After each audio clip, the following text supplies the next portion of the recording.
Yeah, let's get it going. All right, so good morning, good afternoon, good evening, everybody. Thanks for joining. This is Catapult webinar series 2021. My name is Vladislav Andreev. I'm a customer success manager in the Catapult Sports, and today, as well as on 18th of May, Tuesday, I'm going to be moderating first two webinar series with Catapult. And just as a reminder for you that we have 4 sessions planned in May. All of them will be ice hockey specific. We have a bunch of interesting speakers for you, so yeah, don't miss anything. It's gonna be a rather short, but let's say fascinating journey.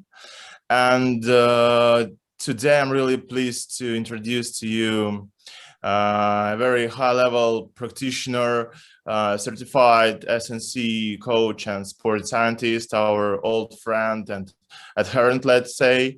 Very nice person, Steve Nightingale. Steve, good morning. How are you? Yeah, good, thank you. It's 4 o'clock in the afternoon where I am, so good to see everybody online. Yeah, okay, nice.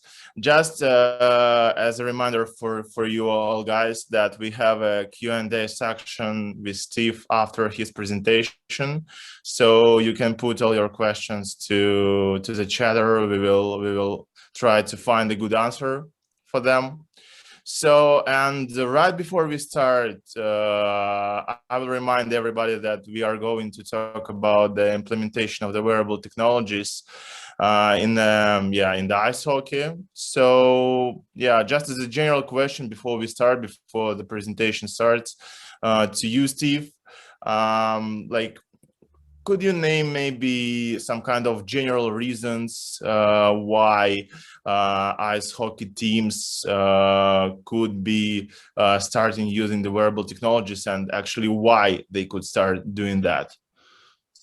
Yeah, I guess there's a couple of different reasons, which obviously we'll get into in the presentation, but the main reason for me is that ability to quantify the workload that the athletes are doing, right? So we live in this equilibrium of fitness and fatigue, and trying to find the right balance of giving some stimulus to the athletes but not giving too much stimulus.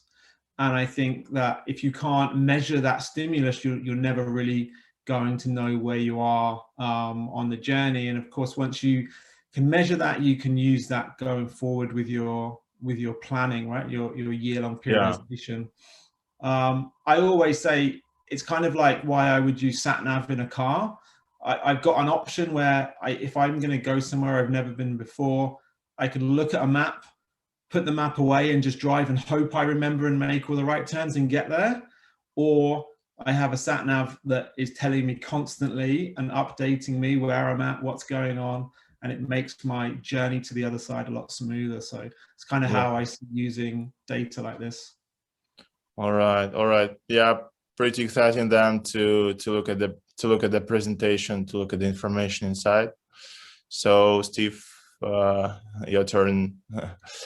Perfect. Okay, let me just share my screen then, and I'll get this presentation up.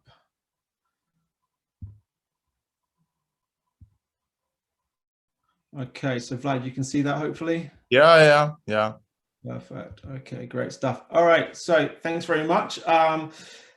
So I couldn't think of a very sexy title for this.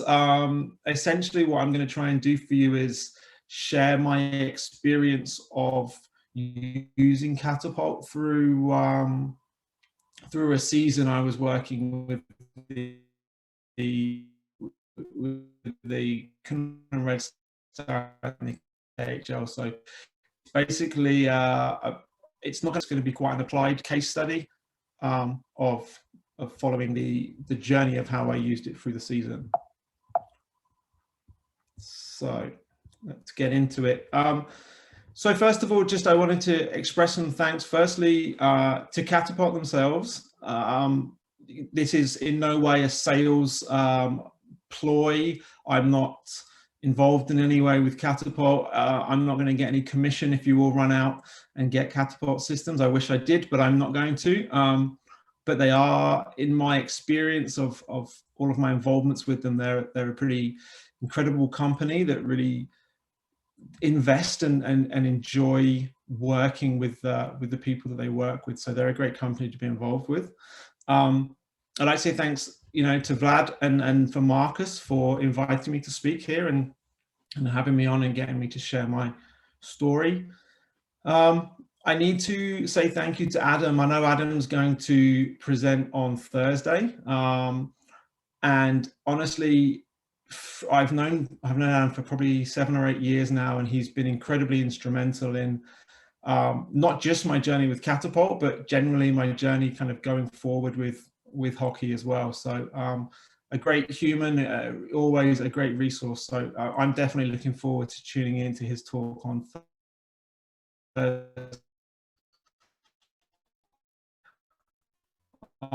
And finally, two people.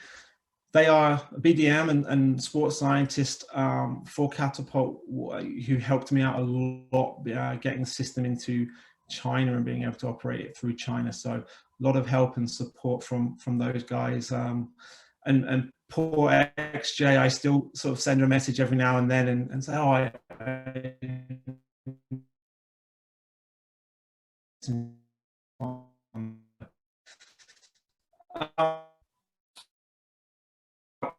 and who I have come from. So you can probably tell from how I got involved in ice hockey, but we only have 45 minutes, so probably not enough time. But yeah, that's the first question everybody asks me. Did my MSc in strength and conditioning. I'm currently doing a PhD in applied sports science, which is in external load monitoring. So I'm using the data that I've collected from Catapult. And I've had a split role really through my career of working as a strength and conditioning coach and working in university. So worked for several years in the UK in universities, went across to China, worked in their Olympic committee in several different roles, some ice hockey, some other sports, and in some directorship roles. Ended up working for Kunlun Red Star, who are based in the KHL, the Russian league, but they normally are based in Beijing. That's changed a little bit with COVID times, but normally they're based in Beijing. That came crashing down, mentioning COVID, and I'm back in the UK.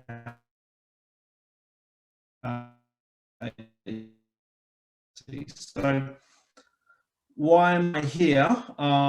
Brief of using Catapult for a season, and I know there's a range of people on the call. I've seen some of the names on the list, and I know there are some NHL guys on here, and I know there are people who aren't involved in strength and conditioning or pro hockey whatsoever. So hopefully I'll give you a good mix of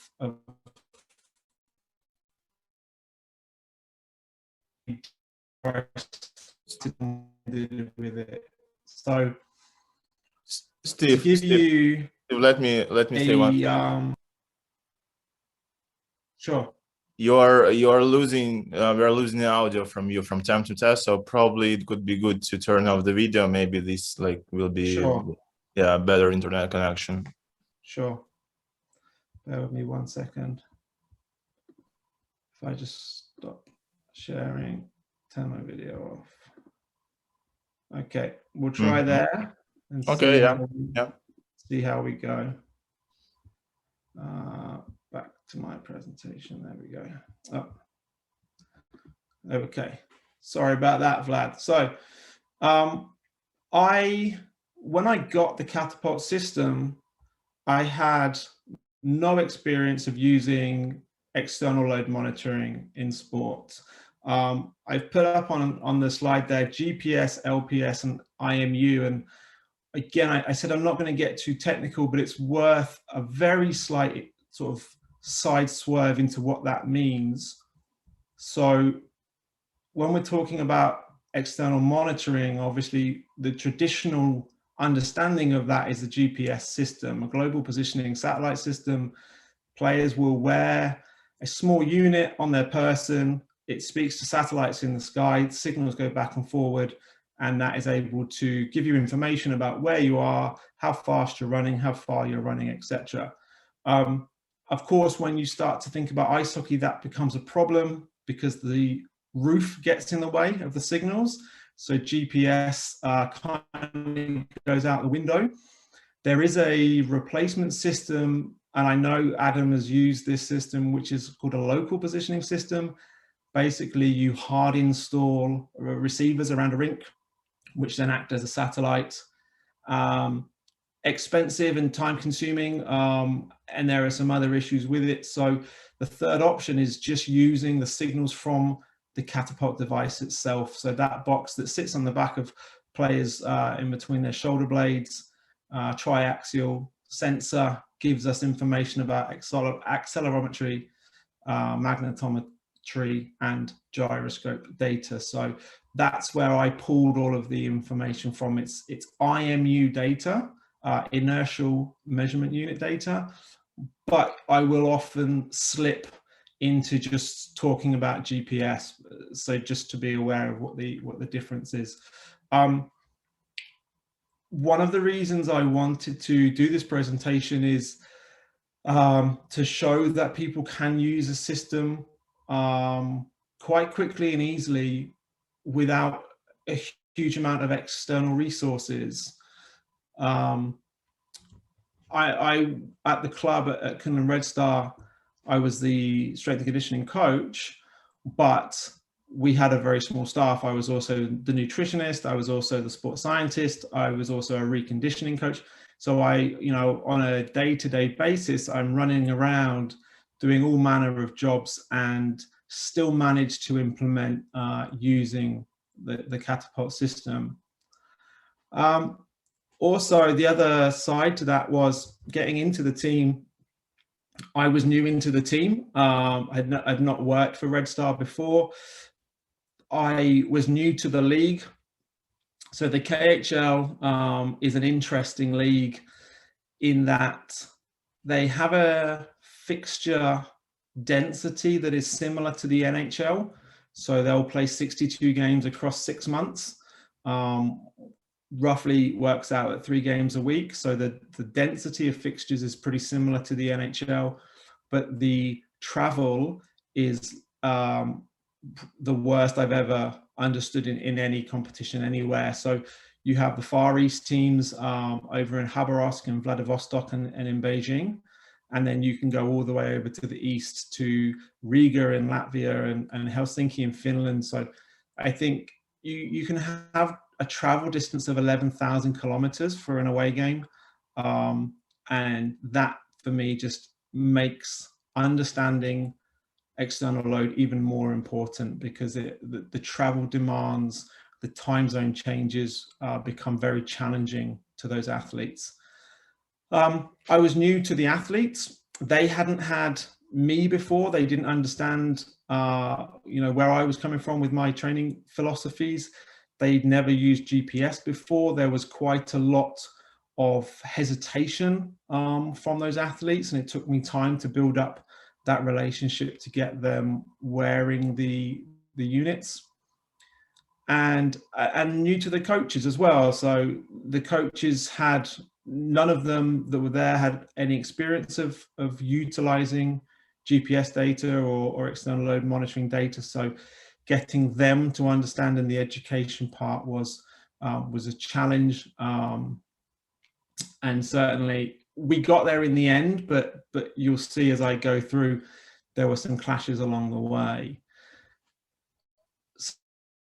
So how did I use the system? I recorded, and I say here nearly all, and you'll see why. I recorded nearly all of our pre-game skates, of our practices, and our games. So the difference between the KHL and the NHL is that there's no collective bargaining agreement in the KHL that stops me from collecting game data. So I was able to collect game data, which is a huge part of the puzzle. That gives you, some very cool ways that you can go away and use that data. I stitched the pouches. So you'll have seen with Catapult, there's basically two ways to wear them. You put the vest on and the unit sits inside a specific pouch on the vest, or you just have the fabric pouches, and I was stitching those into the shoulder pads of the players. So certainly improved my sewing skills over the course of the season. And it was just me in charge of the unit, so I had to keep the units charged, put them into the player's shoulder pads, turn them on, turn them off, collect them. It can be quite challenging when you're on a road game. You know, you've lost, there isn't a great atmosphere in the room, and you've got to come in and try and collect these things. And actually, I did forget one at one point. When I was looking at the data the next day, something jumped out at me, and I realized it's because I'd left the unit on when we boarded a plane and flew a couple of hours to the west. So that player looked like he'd done a huge amount of work in a game, which obviously wasn't the case. Asking the right questions, and I'll just pause there for a second. I think Vlad said it, but as and when questions come in, please drop them into the Q&A, and we've got some time at the end of this. I'll try and address any questions. But I said earlier, it can be an interesting dynamic between a sports scientist or a strength and conditioning coach and the head coach in terms of what is the system useful for, and trying to educate them, whilst I would also say not discounting what the coach wants to know. So a lot of strength coaches or sports scientists will rush headlong and say, well, I know what the data means, I understand sports science, I have all the right questions. But I think you also need to give some consideration to the coach and to their experience and what they are interested in knowing. But essentially, as this slide shows, we had a fantastic coach in Kurt Fraser. He hadn't used the data before, and for 90% of the season, this was the question he asked me: who worked the hardest? Every time, who worked the hardest? Who worked the hardest?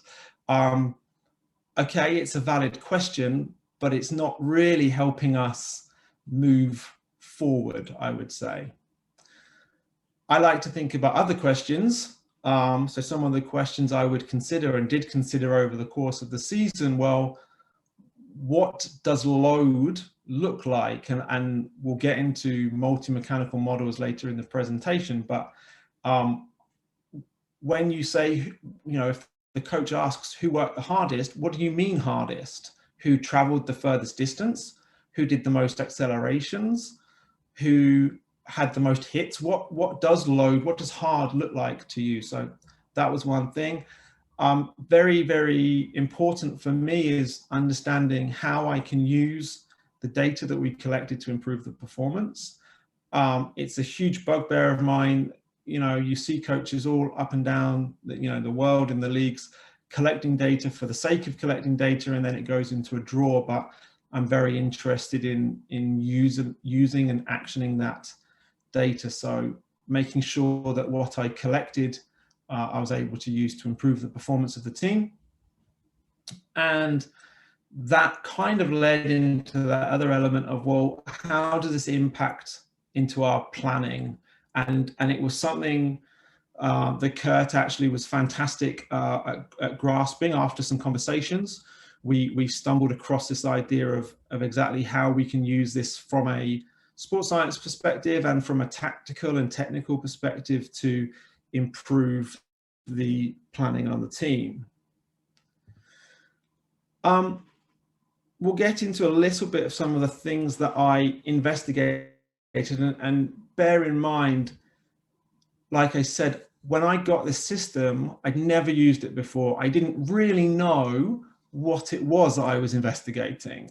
This whole season was a journey for me, and I like to think that at the end of it, I came out with something quite useful. Bless poor XJ, the Catapult sports scientist, gave me a 3-hour crash course, sat in a cafe in Beijing one afternoon, and it went in one ear and out the other. And by the time I got the system a few weeks later, I had no idea what I was doing. So a lot of it I was making up as I went along, trying to answer the questions that the coach wanted answers. And of course, as I've said, the first one was who worked the hardest. And so the first thing that we were really interested in looking at was, we all know that ice hockey is a high intensity sport. So I started to look at high intensity minutes. Like I said, we had that added bonus that we could look at games and practices. So a coach, would be interested in who's worked hard in practice, and I'm able to say, well, okay, this, we've got these numbers, this terms of how many minutes we've worked. I've seen some great laying that information to players to drive intensity in practice. We didn't actually do that, but I have seen that before, and it was very interesting. The other side to this, and it comes back to the old phrase that you want to practice like you play and play like you practice. So we're able to see what people were doing in a game and then what they were doing in practice. So we could already very early on start to formulate this idea and evaluate the practices to say, are they meeting the demand? Especially in a KHL schedule, and an NHL schedule is similar, where you're playing almost every other day. And so you're practicing almost every other day. It's not like, I would call it football, but a European soccer structure where you play once a week and you can have a very nice periodized approach across the week. You can't do that in hockey. It's always just game practice, game practice. So being able to evaluate that was very useful to us. So that was where we started off. We also looked at some, it's very good at giving force outputs, stride count outputs for the left and right leg, and working alongside the physiotherapist, the pattern emerging through groin. Unfortunately, the pattern was determined a little bit too late, I would say, because we were retroactively looking after a couple of groin injuries. But what we had seen, and this is anecdotal, I don't have statistical evidence to back this up, but with several of the players who got groin injuries,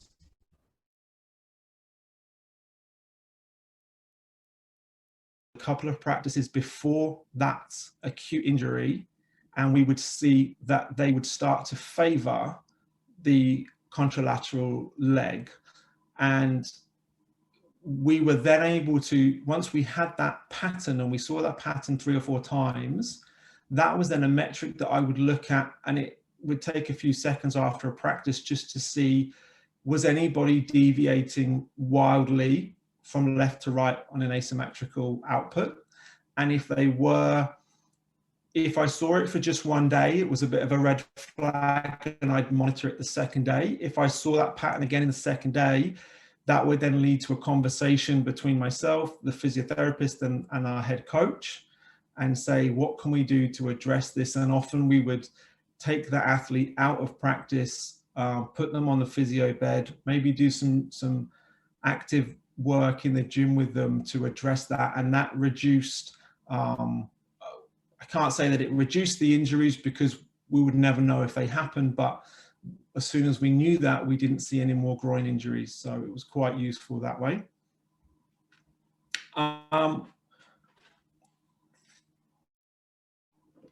Another way that we used the system was quite successfully was in a return to performance roadmap. So like I said, we had several groin injuries and we had one calf strain through the season. And the way that we were using Catapult was to calculate the loads in practice prior to that injury. So we would take a 7-day average of the loads that the athlete was completing in practice. And when we felt that the athlete was ready to return to the ice, we were able to prescribe a fairly accurate graded return to performance plan. So we would say, okay, well, you need to hit 50% of your load today. And the next day, right, you need to hit 60% of your load. So we were able to gradually bring them back into practice, rather than, you know, the traditional method would just be they come off the ice, they get rehabbed, maybe they do some work one-to-one, and then they go back into practice. Well, you're always going to be guessing that they're going to be able to tolerate the loads of practice. So it gave us some pretty good confidence to put them back into full practice. And actually, on that basis, every athlete who went through that return to performance map didn't re-injure, which was, again, anecdotal, but quite telling for us as a performance team.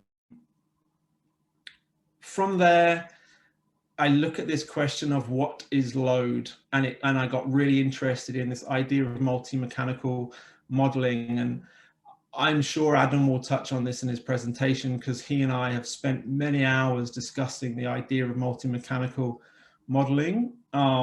I drew from some of the work done in European football. There's a researcher called Adam Owen who's done it in, I think, Portuguese soccer, and Jack Sharkey who did it in soccer in England. And it's an idea of looking at a combination of metrics for load. So I just want to use this as an example for why we would use holistic numbers. And this is some data I've pulled out from one of the games. It was early on in the season, and that line is just two different players. Obviously, I've taken the names of the players out of there. And just if we were using player load, so that metric, for anyone who isn't familiar with it, is Catapult's player load metric. You would look at those two values and think, on the surface of it at least, those players performed a very similar amount of work. However, we have a range of metrics. I always choose a range of metrics to look at, and I'll just focus in on the high intensity load. So player load, and Catapult records the load in so band level of load. It's almost, if you read the work of Pierre Allard, he alludes to that being somebody sitting on the bench, maybe shuffling down the bench. So that's load, band 1, and then as the higher the bands go, the more intense the activity is. There's a metric of high intensity load, which is basically load accumulated in band 5 or above. And when you look at that picture, that tells a very, very different picture of how these athletes performed on the ice.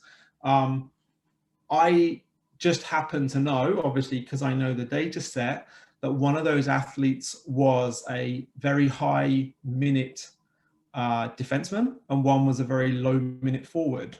So there is, if you just looked at the player load, you would treat those athletes like they did the same amount of work. But all down the line, and you can see we have, so explosive efforts, one player did 70% of the explosive efforts of another player. Their on ice load was fairly similar. That's to be expected when their player load is similar. Their high impact count is very, very different. Their high intensity load is very, very different. They had, look at the number of accelerations. There's almost double the number of accelerations from one player to another. So when you start to look at all of the different metrics, the question just jumped up in my mind of what is load? How are we accumulating or accounting or quantifying what a player is doing?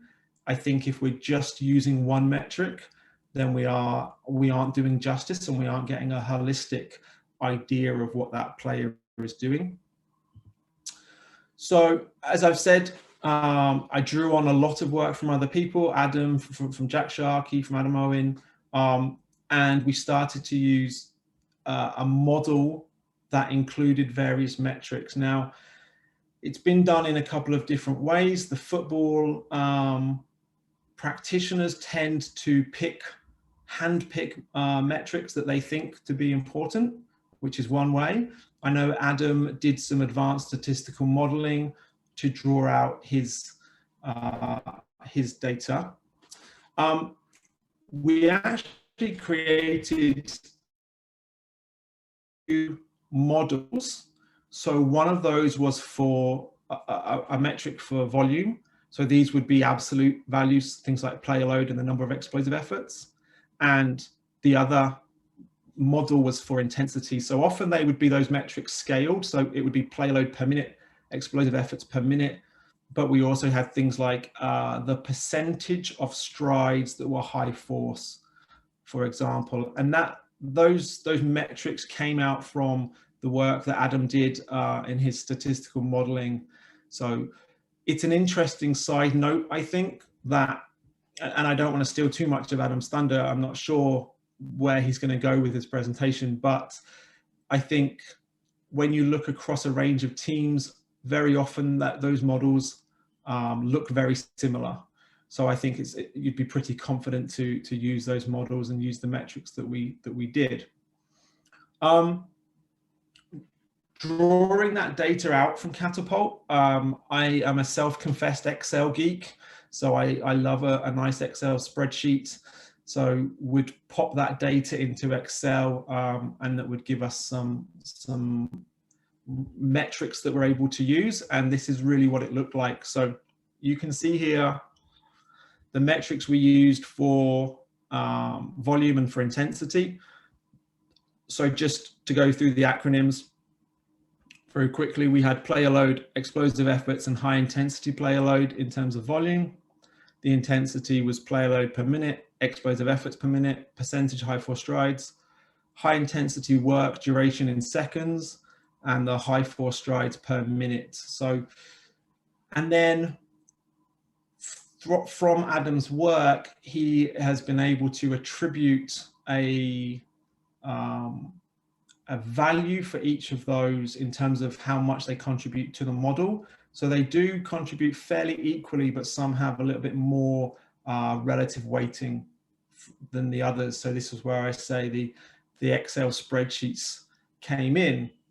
So I would just take that data from Catapult, pop it into my Excel spreadsheet, and you can see there we have game averages. That's led us on to be able to do some pretty interesting things. I do love a graphic of a speedometer. And so using the model that we had and using an Excel template that I used, we started to quantify practices, and we would quantify those in relation to our game. So a very easy graphic here for a coach to understand. We have volume, we have intensity, and I used thresholds and terminology that a coach would understand. So you can see the bottom there, like close to game intensity, or we would have above game intensity, for example. And we use this as a method to review the session plans that I would be working with the head coach to plan. So we would have a month of like a month planner for a training planner, and we can say, okay, where do we want high intensity sessions? Where do we want low intensity sessions? Where do we want high volume, low volume? So we have that plan in our mind, and then we can use the model to look back and say, okay, did we achieve what we wanted? And as an example here, you can, I've picked this as an example because the plan was for a high volume, high intensity session. And actually we had a low volume, high intensity session. So that would be something for a coach to look back on and think, okay, I got the intensity right, I didn't get the volume right. We need to look at where we can go with that. And ultimately that's a micro view, I suppose, of one session, but we were able to complete a review of the whole season. And that looked like this. So to explain the graphic, on the left-hand side, we have the volume and the intensity of our practice sessions for the first half of the season and the second half of the season. And that's in relation to our game data. So you can see in those two graphics, the left-hand side is volume, the right-hand side is intensity. And you can see as the season progressed and as we moved into the second half of the season, our load was starting to drop down, and our intensity was also starting to drop down. And you can, I just put that into the graph there for ease of use. That was very interesting because I had a conversation with our coach towards the end of the year for what was his intention. And he, to this day, will tell everybody that the intensity of the practices was really high towards the end of the year. It's a great example of, whilst I feel for the game, I've never played at a very low level in the UK. I can appreciate that a coach has a feel for what he's seeing on the ice, but sometimes his eye test isn't what we see using technology. So very interesting, dropped across the season, which you would expect a professional season. As travel accumulates, as the games accumulate, you'd be very comfortable with the volume and the load of training reducing. So normally you would see that in terms of the duration of the sessions would drop. So that's, you know, linked to the load and why the load would drop. But for us, my concern was the coach thought we were practicing more intensely and we weren't. So that is a great question or a great conversation starter to be able to have with a coach. It requires tact and it requires some delicacy and it requires you to have a good relationship with that coach.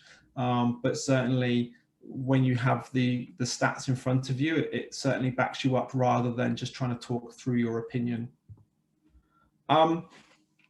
So full disclosure here, I was enjoying getting into this project with GPS, and then it all came crashing down around me when COVID-19 came into play. So unfortunately, just due to travel restrictions, the Red Star team had to relocate to Moscow.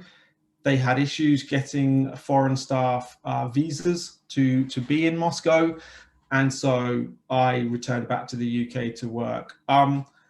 Disappointing and frustrating because Kurt and I had had some very productive conversations about how we were going to use this in the future. And so here's kind of some semi-closing remarks because I've got a few more, but what I would do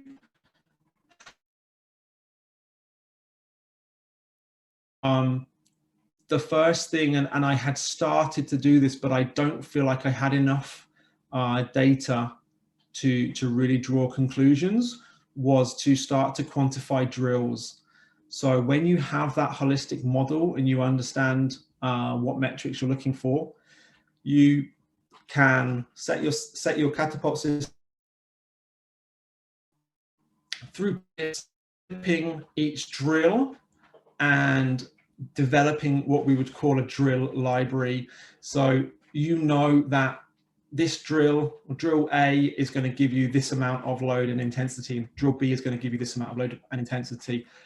When you've got that, it becomes very easy for you to plan more focused practices from not from only a physiological standpoint, but a technical and tactical standpoint. So if you're able to implement this with a head coach, it can truly be fascinating, because when you have your drills with their respective load and intensities, the coach can come along and say, from a tactical lens or from a technical lens, this is what the drill gives you.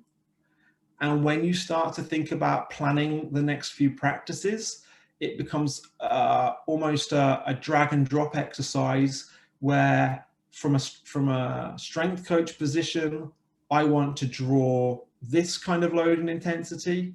From a tactical and technical perspective, a coach wants to draw this sorts of stimulus. So that gives us a selection of drills that we can pick from. And it really gives you this focused practice. I started off by saying this idea of the fitness fatigue paradigm, and we need to know how much is enough and not too much. And there's this idea of linking external load monitoring with internal load monitoring. So looking at heart rate responses in relation to the external load of a session, we all know enough about physiology to understand that the heart is somewhat predictable. And if I give a stimulus, I'm going to get a response. If I give a more intense stimulus, I'm going to get a more intense response. That's what we would expect.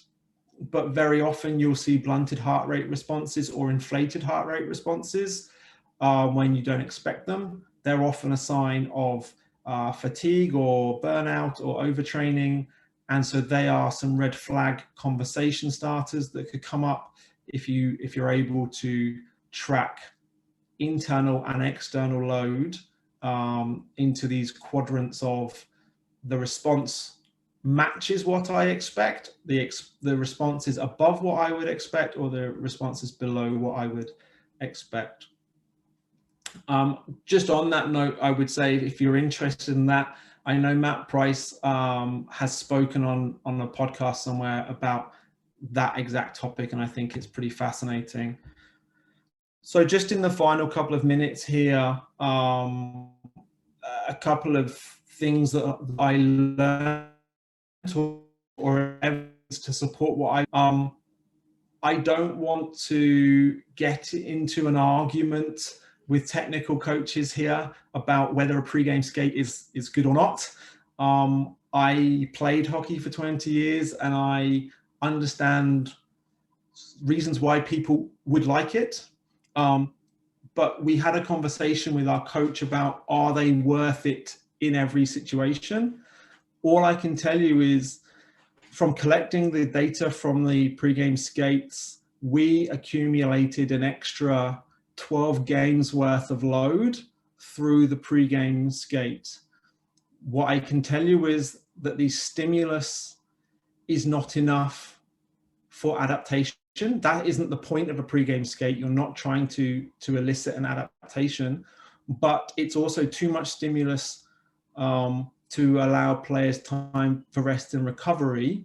Yes, there are some psychomotor elements to a pre-game skate, which I appreciate. But if a coach was ever to come to me, I would never tell a coach yes or no, do or don't do a pre-game skate.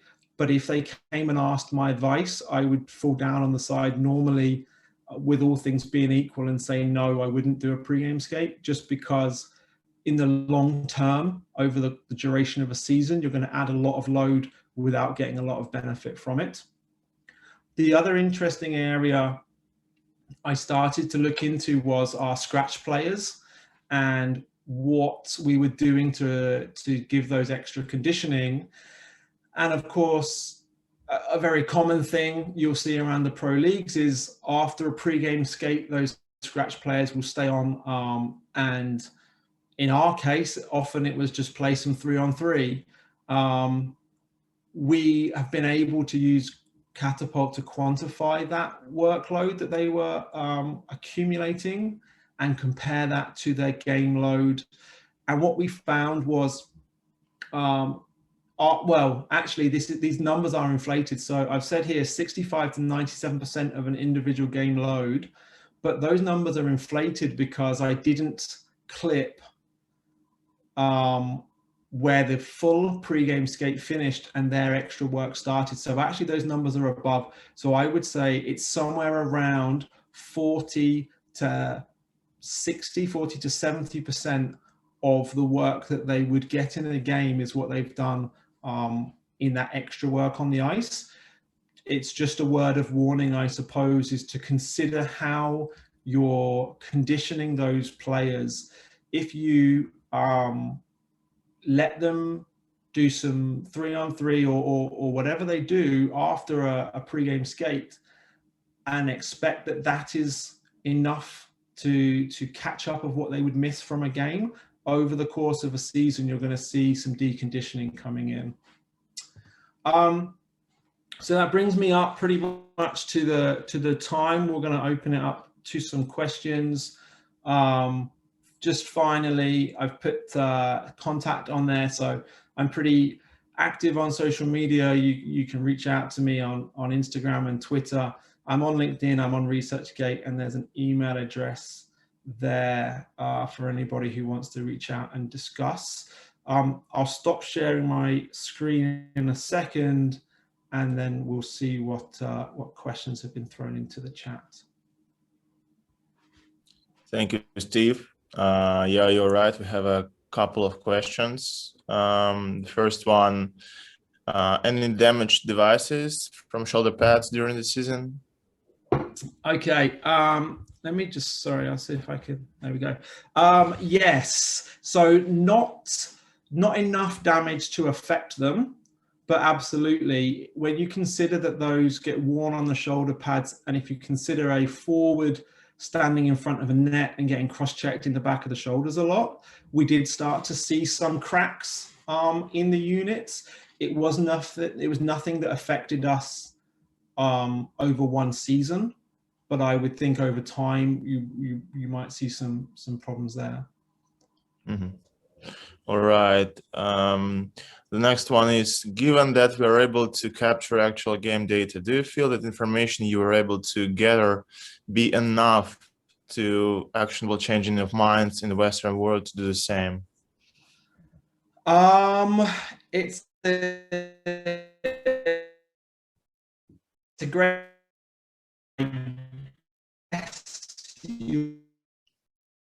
Steve, I think we will need to repeat again. Like the like this. Okay. I guess on that question you're leaning towards a collective bargaining agreement question. I don't know if I may have frozen again now. It's okay. We're good. Okay. I think there are more parts in play to that to change the minds to collect game data. However, I know that the NHL are moving towards some tracking options. The KHL did the same thing with a chip in the puck to track things in the puck and with the player jerseys. I don't want to be drawn too much on that. I think that is very fascinating for fan engagement and potentially for a market of sports betting. But I wasn't seeing any actionable data from that system as a sports scientist. But I would love it to change, but I think there might be too much going on in other parties there. All right. And the last one I see here, did you send any Excels or Catapult reports to players, e.g. via email, WhatsApp messages? And this is partly connected with my question as well. So how it was generally perceived by the team members, the integrating the technology. So were the players interested about the data? Yeah, very interesting actually, because I had a complete mix. I had some players who just didn't care. I had players coming into the team who had been on other teams who had used Catapult before, so that it was old news to them. They didn't care. They just said, "Yeah, put the units in. You know, I'm not bothered." I had other players who were incredibly interested and would come at the end of every single session and ask me about their numbers and wanted to know. I had a run-in is too strong a term, but I had a discussion with a coach once because a player had come in and gotten a report on his numbers and took that information to the coach to say, "I need a rest, I've done too much work." And that created some tension in the coaching staff. So it was something that we had to have a conversation about how we were giving them this data. But I would say generally the players were quite interested. Some didn't really care. Some weren't interested in using the system until it really benefited them. I had a player who refused to use the system, and we couldn't make them use it. He refused to use the system. He got an injury, and when we were designing his return to play program, I had said we could be a lot more specific with this if you'd been using the system before. And that was a bit of a shift for him. So after that, he started using the system. Mm-hmm. So I think when they see the value in the system, they'll buy into it. Okay. I think one more question from my side. Speaking about the injury management, first of all, like the types of injuries the players got, what the specifics of that? Is it like a load conclusion injury, or it's more contact injuries? And the second one, did you try then to analyze the training sessions or game, or generally load prior the injury, if it was a load conducted? So yeah, some kind of this stuff. So do you analyze the load prior the injury happened, or the injury mostly contact related? Yeah, I would separate the contact injuries from those. I think that there's too much variability when you look at a contact injury in terms of trying to relate that to external load.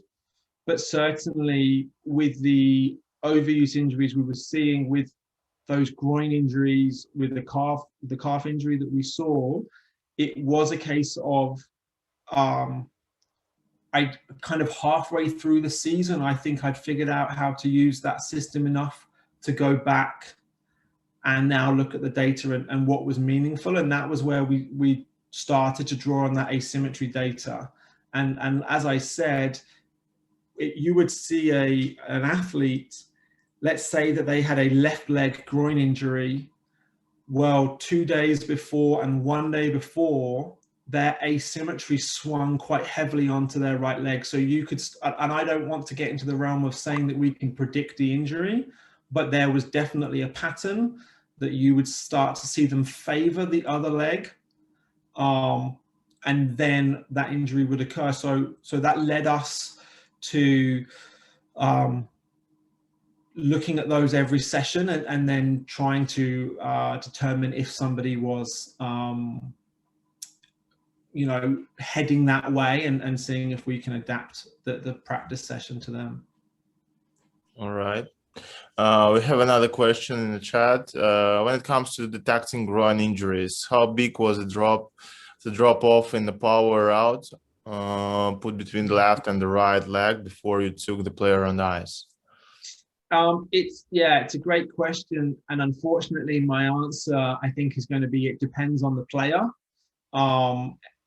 It was very useful for us to look back over the history and over the 10 or 15 or 20 sessions, like what did that player look like? Because some of them have natural asymmetries. Some of them would be very, very close to a 50-50. So it's very much was quite individualized, but I don't want to give a specific value because I think it depends very much on the individual players. So does it mean that we have to decide, like, to understand the normal for the player and then to decide if it's like not normal for him or it's still okay? So we have to understand his normals, right? Yeah, I would say that exactly. It's getting an understanding of the individual player and then working from there, because somebody might deal with a 15% asymmetry very comfortably, whereas another person that would be too much for them. So it is very much a case of looking back at the player's history. Mm-hmm. Okay, another question: to what extent are common PK and battle-related actions included in physical intensity metrics. Is it possible that the physiological intensity remained elevated towards the end of the season with a drop of physical intensity? Great question, Adam. I could rely on you to give me a tough one. I think that, yeah, splitting between PK and then battle-related actions, you raise an interesting point, because somebody who, if we think about a situation in a 5-on-4 penalty killing situation, and you're a forward in that dice or in that box in your defensive zone, you aren't going to move around a lot. So your metrics will be quite low, but you are undertaking still quite a lot of load. That's the element with using a multifactorial model, because, for example, if we were just looking at strides, like stride count, that would be missed. So I think that using that multi-mechanical model, where you include explosive efforts, where you include collective load, becomes a little bit more important then. And like I said, holistic, it's that idea. I don't think it's perfect by any stretch, but I do think we're taking more things into account there that would, you know, a battle on the boards or a battle in front of the net, one metric will pick that up as a load, whereas another metric wouldn't. Okay. Another one, did you compare the drop-off on the ice with the unilateral testing of the ice to set the baseline for every player? No, we didn't. It's a good question. And I don't want to give you a cheat answer, but we don't have enough time for me to explain quite how bad the preseason was in terms of moving around the globe to different ice rinks. So I wasn't able to collect enough preseason testing data that I wanted to collect. Equally, I'd say at the time, I didn't know what I was going to collect with Catapult, because I was completely new to being a user of it.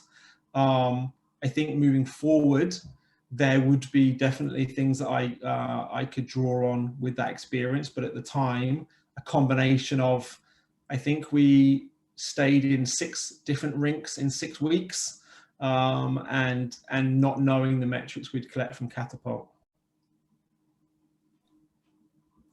Okay.